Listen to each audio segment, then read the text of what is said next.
Decomposition reaction, कल बताया था कॉम्बिनेशन, आज डिकॉम्पोजिशन रिएक्शन। किसे कहते हैं decomposition reaction? The breaking down of a single compound into two और मोर सिंपलर सब्सटेंसेस।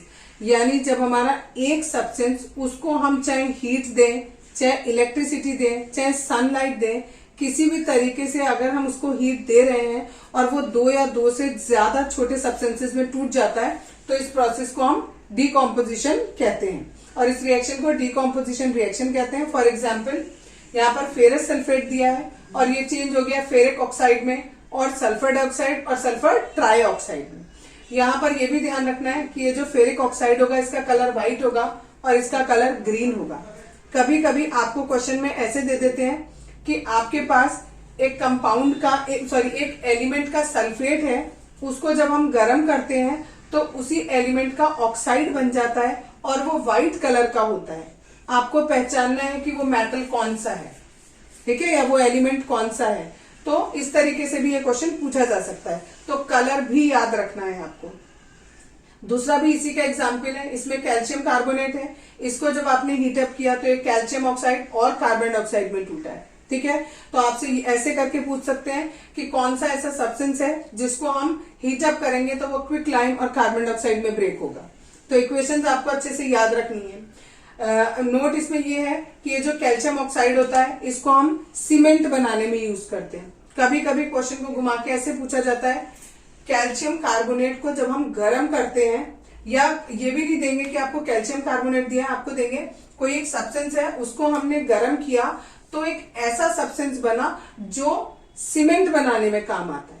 तो आपको पहले ये पता होना चाहिए सीमेंट बनाने में ये काम आता है और ये किससे बनता है, इससे बनता है। तो आपको कुछ भी नहीं दिया, केवल ये लिखा कि ऐसा सब्सटेंस बनेगा जो सीमेंट बनाने में काम आता है, तो आपको ये वाली इक्वेशन लिखनी होगी।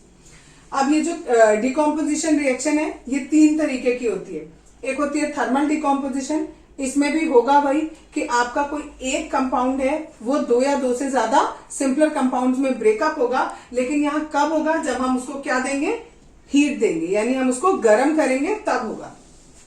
तो ये जो दो एग्जाम्पल है ये दोनों के दोनों हमारे थर्मल डिकॉम्पोजिशन के एग्जाम्पल है, ठीक है। यहाँ पर मैंने देखो वही लिख दिया है और साथ में कलरलेस गैस भी, कार्बन डाइऑक्साइड जो है वो कैसी है, कलरलेस आएगी आपकी गैस, ठीक। नेक्स्ट है इलेक्ट्रिक डिकॉम्पोजिशन, इसमें भी हमें यही करना है, एक कंपाउंड को एक से ज्यादा में ब्रेकअप करना है, लेकिन इस बार हम इसे हीट नहीं दे रहे, इस बार हम इसे इलेक्ट्रिसिटी दे रहे हैं, ठीक है, यानी करंट पास कर रहे हैं। उसमें करंट पास किया तो जो इसके कंपोनेंट थे हाइड्रोजन और ऑक्सीजन, ये उसमें ब्रेकअप हो गया। इसे हम, इस प्रोसेस को हम इलेक्ट्रोलिसिस ऑफ वाटर भी कहते हैं, ठीक। नेक्स्ट है हमारा फोटो डिकॉम्पोजिशन। फोटो का मतलब होता है लाइट, यानी सनलाइट।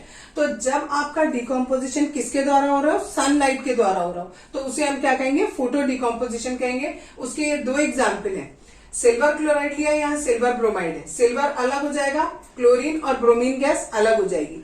ये पूरा प्रोसेस जो है दोनों ही, ये दोनों के दोनों ब्लैक एंड व्हाइट फोटोग्राफी में यूज आते हैं, ठीक है। तो क्वेश्चन कैसे पूछा जाता है कि आपको एक केमिकल दिया हुआ है, ठीक है, जब आप उसे सनलाइट में रखते हो तो उसमें से मेटल और एक गैस रिलीज होती है, और ये जो प्रोसेस है ये ब्लैक एंड व्हाइट फोटोग्राफी में यूज होता है। अब आपको बताना है कि वो मेटल कौन सा है, तो यहाँ पर आपका कौन सा मेटल है, वो सिल्वर है, ठीक है।